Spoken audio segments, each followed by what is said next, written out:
Hi నమస్తే friends, welcome back our channel Srivani all in one. ఈరోజు మీషోలో తీసుకున్న మరొక శారీ రివ్యూని అయితే చూపించబోతున్నాను. లేట్ చేయకుండా వీడియోని స్టార్ట్ చేసేద్దాం. వీడియోని అయితే స్కిప్ చేయకుండా ఎండింగ్ వరకు చూడండి. శారీ డీటెయిల్స్ అయితే క్లియర్గా అర్థమవుతాయి. ఇక ఈ శారీని కూడా ఓపెన్ చేసి చూసేద్దాం. మీషోలో కొత్తగా వచ్చిన శారీ కలెక్షన్ అయితే ఈరోజు షేర్ చేయబోతున్నాను.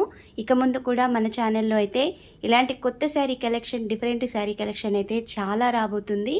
ఆల్రెడీ మన ఛానల్లో కూడా మంచి బ్యూటిఫుల్ శారీ కలెక్షన్ అయితే చాలా షేర్ చేశాను. కొత్తగా చూస్తున్న వాళ్ళు ఒకసారి మన ఛానల్ని చూడండి. డైలీ వేర్ శారీస్ నుంచి ఇలాంటి పట్టు శారీస్ వరకు అయితే చాలా షేర్ చేశాను. మీకు ఏ శారీ అయినా నచ్చితే ప్రతి ఒక్క శారీ లింక్ అయితే ఆ వీడియో కింద డిస్క్రిప్షన్లో ఉంది. చూసి మీకు నచ్చితే ఆర్డర్ని ప్లేస్ చేసుకోండి. ఇచ్చిన లింకులు అయితే 100% ఓపెన్ అవుతాయండి. మీరు ఒకసారి క్లిక్ చేస్తే ఓపెన్ కానట్లయితే మరొకసారి క్లిక్